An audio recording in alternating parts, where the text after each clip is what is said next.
New King James Version. Matthew chapter 26. Now it came to pass, when Jesus had finished all these sayings, that he said to his disciples, You know that after 2 days is the Passover, and the Son of Man will be delivered up to be crucified. Then the chief priests, the scribes, and the elders of the people assembled at the palace of the high priest, who was called Caiaphas, and plotted to take Jesus by trickery and kill him.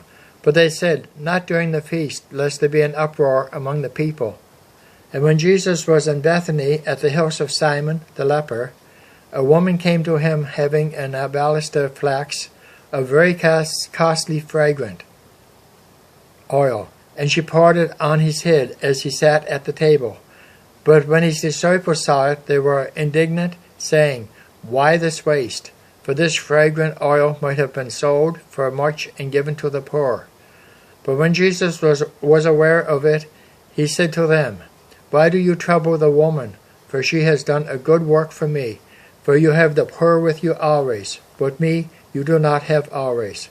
For in pouring this fragrant oil on my body, she did it for my burial. Surely I say to you, wherever this gospel is preached in the whole world, what this woman has done will also be told as a memorial to her. Then one of the 12, called Judas Iscariot, went to the chief priests and said, What are you willing to give me if I deliver him to you? And they counted out to him 30 pieces of silver. So from that time he sought opportunity to betray him. Now on the first day of the feast of unleavened bread, the disciples came to Jesus, saying to him, Where do you want us to prepare for you to eat the Passover?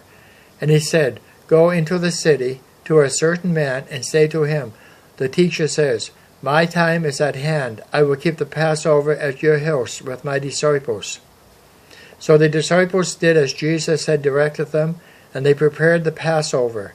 And when evening had come, he sat down with the 12. Now as they were eating, he said, Assuredly I say to you, one of you will betray me. And they were exceedingly sorrowful, and each of them began to say to him, Lord, is it I?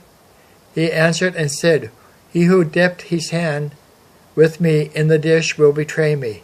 The Son of Man indeed goes, just as it is written of him, but woe to the man by whom the Son of Man is betrayed. It would have been good for that man if he had never been born. Then Judas, who was betraying him, answered and said, Rabbi, is it I? He said to him, You have said it. And as they were eating, Jesus took bread, blessed, and broke it, and gave it to the disciples, and said, Take, eat, this is my body.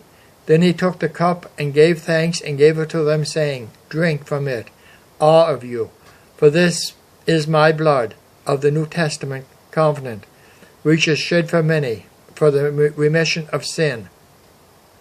But I say to you, I will not drink of this fruit of the vine from now on until that day when I drink it new with you in my Father's kingdom. And when they had sung a hymn, they went out of the Mount of Olives. And Jesus said to them, All of you will be made to stumble because of me this night, for it is written, I will strike the shepherd, and the sheep of the flock will be scattered. But after I have been raised, I will go before you to Galilee.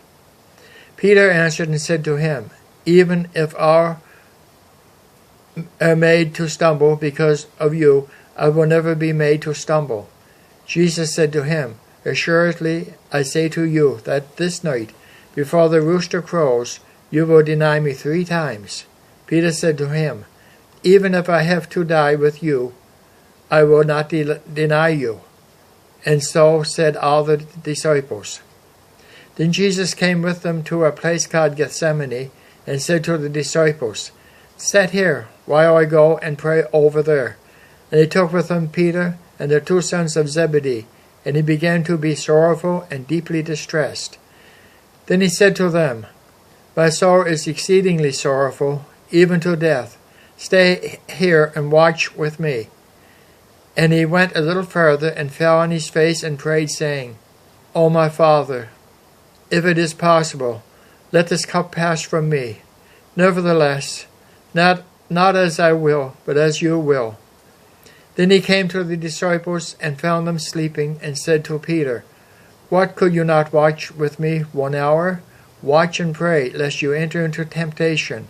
The spirit indeed is willing, but the flesh is weak.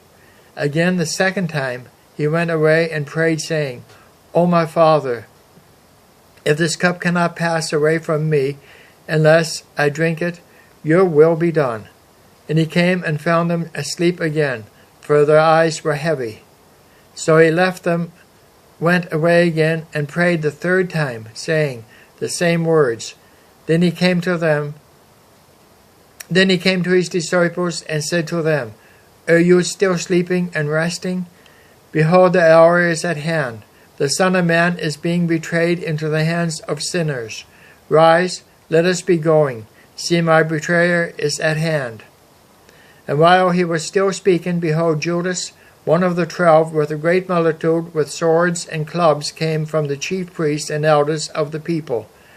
Now his betrayer had given them a sign, saying, Whomsoever I kiss, he is the one, seize him.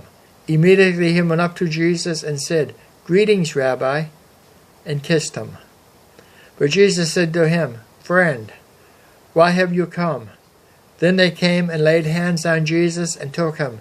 And suddenly one of those who were with Jesus stretched out his hand and drew his sword, struck the servant of the high priest, and cut off his ear.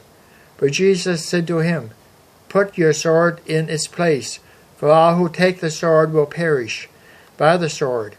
Or do you think that I cannot now pray to my Father, and he will provide me with more than 12 legions of angels? How then could the Scriptures be fulfilled, that it must happen thus? In that hour Jesus said to the multitudes, Have you come out as against a robber, with a sword and clubs to take me? I sat daily with you teaching in the temple, and you did not seize me. But all this was done, that the Scriptures of the prophets might be fulfilled. Then all the disciples forsook him and fled. And those who had laid hold on Jesus led him away to Caiaphas, the high priest, where the scribes and the elders were assembled. But Peter followed him at a distance to the high priest's courtyard, and he went in and sat with the servants to see the end. Now the chief priests, the elders, and all the council sought false testimony against Jesus to put him to death, but found none. Even though many false witnesses came forward, they found none. But at last 2 false witnesses came forward and said, This fellow said, I am able to destroy the temple of God and to build it in 3 days. And the high priest arose and said to him, Do you answer nothing? What is it these men testify against you? But Jesus kept silent. And the high priest answered and said to him, I put you under oath by the living God. Tell us if you are the Christ, the Son of God. Jesus said to them, It is as you say. Nevertheless, I say to you, hereafter you will see the Son of Man sitting at the right hand of the power, and coming in the clouds of heaven. Then the high priest tore his clothes, saying, He has spoken blasphemy. What further need do we have of witness? Look, now you have heard his blasphemy. What do you think? They answered and said, He is deserving of death. Then they spat on his face and beat him, and others struck him with the palms of their hands, saying, Prophesy to us, Christ. Who is the one who struck you? Now Peter sat outside in the courtyard, and the servant girl came to him, saying, You also were with Jesus of Galilee. But he denied it before them all, saying, I do not know what you are saying. And when he had gone out to the gateway, another girl saw him, and said to those who were there, This fellow also was with Jesus of Nazareth. But again he denied with an oath, I do not know the man. And a little later, those who stood by came up and said to Peter, Surely you also are one of them, for your speech betrays you." Then he began to curse and swear, saying, "I do not know this man." Immediately a rooster crowed, and Peter remembered the words of Jesus had said to him, "Before the rooster crows, you will deny me 3 times. So he went out and wept bitterly.